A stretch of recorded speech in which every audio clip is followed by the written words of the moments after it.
अ, अब तक हमने डिमांड एनालिसिस में डिमांड की मीनिंग समझा, डिमांड क्या होता है।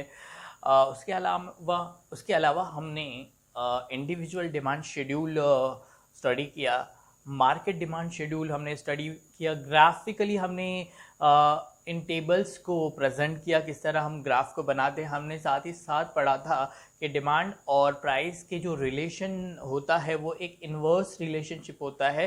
प्राइस जब भी बढ़ती है तो डिमांड कम हो जाता है और डिमांड जब बढ़ता है तो प्राइस कम हो जाती है। ठीक है, यही रीज़न है जब ग्राफिकली हम जो शेड्यूल है, डिमांड के शेड्यूल को हम प्रेजेंट करते हैं तो एक जो कर्व बनती है, जो लाइन बनती है वो नेगेटिव बनती है, वो डाउनवर्ड आती है। ठीक है, फिर हमने उसका जस्टिफिकेशन भी देखा था।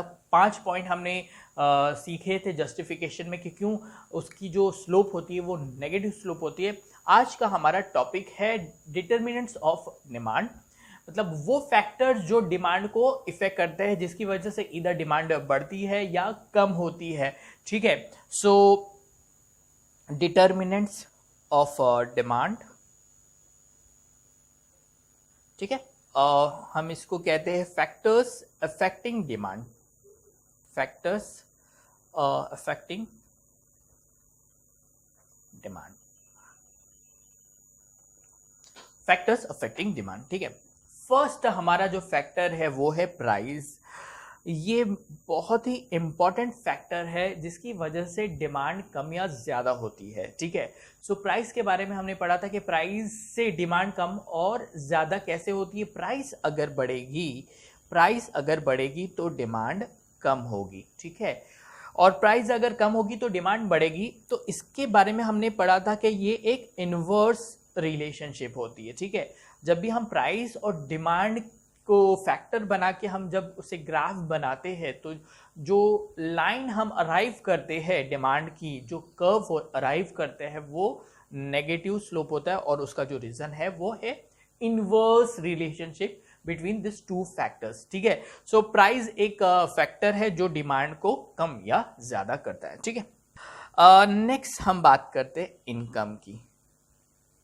ठीक है, देखिए इनकम की अगर हम बात करेंगे तो यहां पर प्राइस का लेना देना नहीं है। ठीक है, इनकम बढ़ने से हमारा जो परचेजिंग पावर है वो बढ़ जाता है। पहले हम जितना परचेज करते थे उससे ज्यादा हम परचेज करते हैं। ठीक है, हम ज्यादा खर्चा करने लग जाते हैं। ठीक है, सो इनकम के बढ़ने से हमारा जो डिमांड है वो बढ़ जाता है। ठीक है, सो ये एक रिलेशनशिप है, इसे हम डायरेक्ट रिलेशनशिप कहते हैं। डायरेक्ट, अगर इनकम बढ़ेगी तो डिमांड भी बढ़ेगा और अगर इनकम कम होती है तो हम कम डिमांड करने लगते हैं, हम कम खर्चा करने लगते हैं, हमारा परचेजिंग पावर कम हो जाता है। ठीक है, तो ये एक सेकंड फैक्टर है जो डिमांड को इफेक्ट करता है। ठीक है, सब्स्टिट्यूट गुड्स।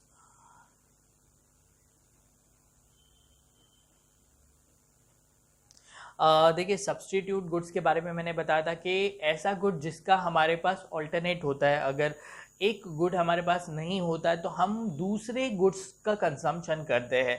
ठीक है, वो सिमिलर नेचर का होता है, सिमिलर साइज का होता है, सिमिलर टेस्ट का होता है। ठीक है, थोड़ा सा भी प्राइस की वेरिएशन हो जाती है तो हम स्विच करते हैं दूसरे प्रोडक्ट पे। जैसे मैंने पेप्सी और कोको कोला का एग्जाम्पल लिया था और इसको अगर एक छोटे से शेड्यूल के से अगर हम समझे तो पेप्सी की अगर हम बात करते हैं, पेप्सी की जो प्राइस है और उसकी डिमांड है और कोका कोला की जो प्राइस है और उसकी डिमांड है, अगर 10 रुपये में हम 2 कंजम्पशन करते हैं पेप्सी का और इसमें भी हम 2 कंजम्पशन करते हैं। ठीक है, ऑलमोस्ट सिमिलर है प्राइस और दोनों का डिमांड है। ठीक है, तो पेप्सी का ऑल्टरनेट है, सब्स्टिट्यूट है हमारा कोको कोला। ओके, पेप्सी की प्राइस बढ़ गई 10 से 15 हो गई। ठीक है, सो हम क्या करेंगे, अब इधर पेप्सी का जो कंजम्पशन है वो कम करेंगे।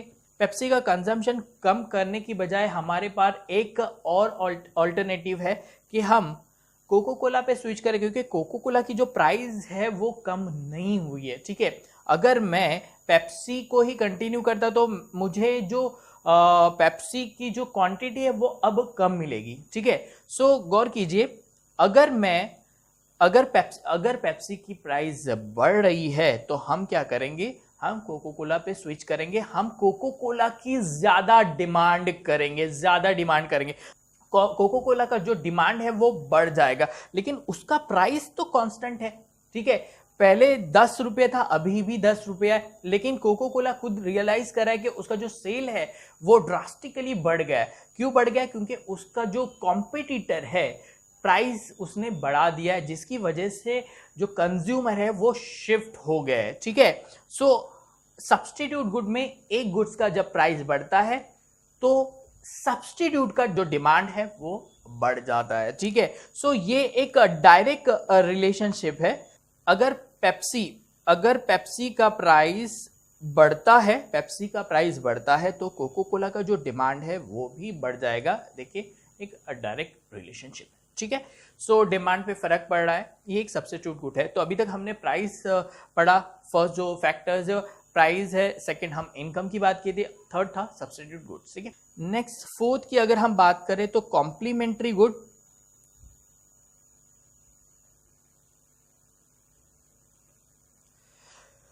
कॉम्प्लीमेंट्री गुड्स की एग्जाम्पल हम लोग कार और फ्यूल का हमने देखा था कि कार के फ्यूल के बिना कार हम चला नहीं सकते हैं। तो अगर फ्यूल के प्राइस बढ़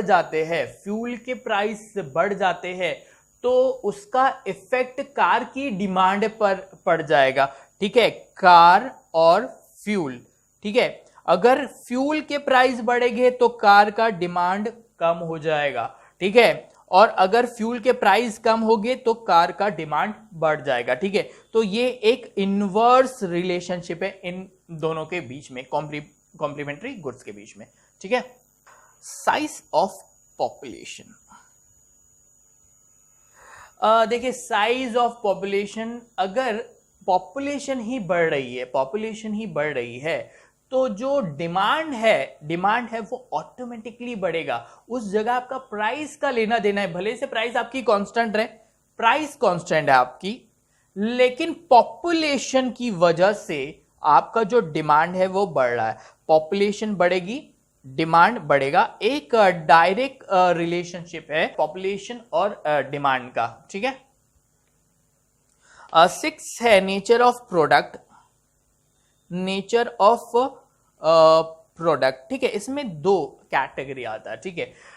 आप जो चीज का कंजम्पशन करते, जिस प्रोडक्ट का कंजम्पशन करते हैं, आपके लिए वो क्या एसेंशियल है या एसेंशियल नहीं है, ठीक है। कोई ऐसा प्रोडक्ट होता है जिसका कंजम्पशन हमारे लिए नेसेसरी होता है। जैसे मेडिसिन की अगर बात करें, मेडिसिन का कंजम्पशन हमारे लिए नेसेसरी होता है। तो मेडिसिन के केस में अगर प्राइस बढ़ भी जाती है तो उसका जो डिमांड रहता है वो कांस्टेंट रहता है, ठीक है, क्योंकि प्राइस बढ़ने से डिमांड को कम नहीं करेंगे, ठीक है। लेकिन अगर दूसरे प्रोडक्ट है other than your essential product या जो नेसेसरी है जो प्रोडक्ट, उसके अदर देन हमारा सीधा प्राइस और डिमांड का जो इनवर्स रिलेशनशिप है, वो अगर प्राइस बढ़ेगा तो डिमांड कम होगा। तो नेचर ऑफ प्रोडक्ट, आप किस टाइप का प्रोडक्ट यूज करते हैं, उसका कंजम्पशन क्या है, आपके लिए क्या वो नेसेसरी है नहीं है। अगर नेसेसरी है तो डिमांड कांस्टेंट रहेगा, अदरवाइज प्राइस और डिमांड का इनवर्स रिलेशनशिप रहेगा, ठीक है। होपफुली ये पॉइंट आप लोगों को क्लियर है, ठीक है। नेक्स्ट पॉइंट अगर हम देखें तो एक्सपेक्टेशन अबाउट फ्यूचर प्राइस। देखिए हम एक्सपेक्ट कर रहे हैं कि फ्यूचर में प्राइस बढ़ने वाली है, ठीक है। तो हमारा जो करंट जो डिमांड है वो बढ़ जाएगा, ठीक है। करंट प्राइस भले से जो भी हो उससे फर्क नहीं पड़ता, लेकिन हम एक्सपेक्ट करें कि 1 या 2 महीने बाद किसी प्रोडक्ट की प्राइस बढ़ने वाली है, तो हम क्या करेंगे, आज ही उस प्रोडक्ट को स्टोर करेंगे। हो सकता है 1 या 2 महीने के बाद वो प्रोडक्ट हमें अवेलेबल ही ना हो, तो हम आज ही उस प्रोडक्ट को हम खरीदते, आज उसका डिमांड हम बढ़ा देते। तो उस जगह आज की अगर बात करें तो आज प्राइस कांस्टेंट है, आज प्राइस बढ़ी भी नहीं है और कम भी नहीं है, लेकिन देखिए डिमांड ऑटोमेटिकली बढ़ रहा है। क्या रीजन है? हम एक्सपेक्ट कर रहे हैं कि फ्यूचर में प्राइस बढ़ेगी, ठीक है। तो ये एक रीजन है जिससे डिमांड चेंज हो रहा है, ठीक है। नेक्स्ट है एडवर्टीजमेंट। एडवर्टीजमेंट आपके डिमांड पे क्या फर्क लाता है, ठीक है। एडवर्टीजमेंट एक ऐसा मीडियम है जिससे डिमांड क्रिएट होता है, ठीक है।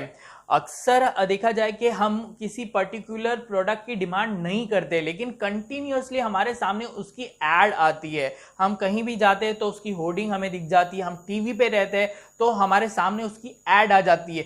एड के इम्पैक्ट ऐसा होता है हमारे लिए कि हम उस प्रोडक्ट की डिमांड को क्रिएट करने लगते, जबकि हमारे लिए वो प्रोडक्ट जरूरी नहीं था, लेकिन एडवर्टीजमेंट की वजह से हम उस प्रोडक्ट की डिमांड को क्रिएट करते हैं, डिमांड उसकी बढ़ जाती है। तो एडवर्टीजमेंट की वजह से डिमांड बढ़ जाती है। क्लियर है।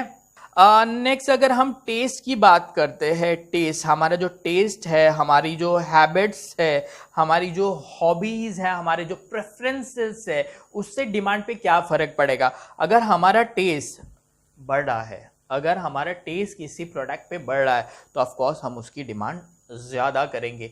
अगर हमारा टेस्ट उस प्रोडक्ट से कम हो गया तो हम उस चीज की डिमांड कम करेंगे। तो यहां पर भी एक डायरेक्ट रिलेशनशिप है हैबिट, टेस्ट, आपकी प्रेफरेंसेस पर डिमांड का, ठीक है। लास्ट पॉइंट है level of taxation. Level of taxation, देखिए टैक्सेशन का इम्पैक्ट हमारी जो डेली लाइफ है उस पर बहुत असर करता है। अगर गवर्नमेंट टैक्स बढ़ा देती है, टैक्स को अगर बढ़ा देती तो उसका सीधा असर कमोडिटीज के प्राइस पर होता है, प्रोडक्ट के प्राइस पर हो जाता है। प्राइस जैसे बढ़ेगी हमारा जो एक्सपेंडिचर है वो बढ़ जाएगा, जिसकी वजह से हमारा जो डिमांड है वो कम हो जाएगा, ठीक है। अगर टैक्सेशन बढ़ जाएगा तो हम डिमांड कम करने लगेंगे। एक इनवर्स रिलेशनशिप है, ठीक है। तो ये टोटल 10 पॉइंट है जो कि डिमांड को इफेक्ट करते हैं। इधर डिमांड आपकी बढ़ेगी या डिमांड कम होगी। तो होपफुली ये सारे पॉइंट्स आप लोगों को क्लियर है। कोई भी डाउट है तो आप मुझसे जरूर पूछ सकते हैं, ठीक है। तो फिलहाल के लिए मैं यहीं स्टॉप कर रहा हूँ। नेक्स्ट जो लेक्चर है उसमें हम लॉ ऑफ डिमांड को पढ़ेंगे, ठीक है।